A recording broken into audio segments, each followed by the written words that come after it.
1926க்கு போயிட்டு நான் 100 வருஷம் முன்னாடி இல்லை பின்னாடி 2026லேருந்து வரேன்னு சொன்னால் அவங்களோட ரியாக்ஷன் 2 டைப் தான்.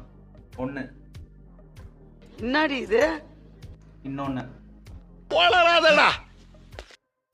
1900s தான் கார், எலக்ட்ரிசிட்டி, டெலிஃபோன் மாதிரியான விஷயங்கள் ஆரம்ப ஸ்டேஜில் இருந்துச்சு. அவங்க கிட்ட போயிட்டு இப்போ எங்கள் கிட்ட ஸ்மார்ட் ஃபோன் இருக்குது, இதுலேயே நாங்கள் ஃபோட்டோ எடுத்துப்போம், வீடியோ எடுத்துப்போம், ChatGPT இருக்குது, நாங்கள் அதுக்கிட்டேயே வந்து தேவையான கண்டென்ட்டை கேட்டு வாங்கிப்போம் அப்படின்னு சொன்னால் 100 வருஷத்துக்கு முன்னாடி மோஸ்ட் ஆஃப் த ஃபிலிம்ஸ் வந்து சைலண்ட்டாக தான் இருந்துச்சு. இப்போ போயிட்டு எங்ககிட்ட VFX இருக்குது, IMAX கேமராஸ் இருக்குது, அண்ட் CGI இருக்குது, கம்ப்யூட்டர்லேயே நாங்கள் மூவிஸ் எடிட் பண்ணுவோம். அண்ட் எடிட் பண்ணுற படத்தை ஒரே நாளில் 100 கண்ட்ரீஸில் ரிலீஸ் பண்ண முடியும்னு சொன்னால் தே வில் பி லைக். அப்போ இருந்த highest level of communication telegram தான். தென் அது இல்லாமல் லெட்டர்ஸ் அனுப்புவோம். ஆனால் இப்போ எங்கள் கிட்ட எக்ஸ் இருக்குது, வாட்ஸ்அப் இருக்குது, ஃபேஸ்புக் இருக்குது, நாங்கள் வந்து இன்ஸ்டண்ட்டாக மெசேஜ் அனுப்பிப்போம்னு சொன்னால் அவங்களோட ரியாக்ஷன் பி லைக். என்னடி இது, அப்போல்லாம் ஒரு குறிப்பிட்ட ஊருக்குள்ளேயே தங்களோட வாழ்க்கையை ஃபுல்லாக வாழ்ந்து முடிச்சிருப்பாங்க. நான் இப்போது இந்தியன்ஸ் மட்டுமே அப்ராக்சிமேட்டாக 16 lakh crores வந்து டொமஸ்டிக் ஸ்பெண்டிங் வந்து டூரிசம்காக மட்டும் பண்ணிகிட்ருக்கோம்.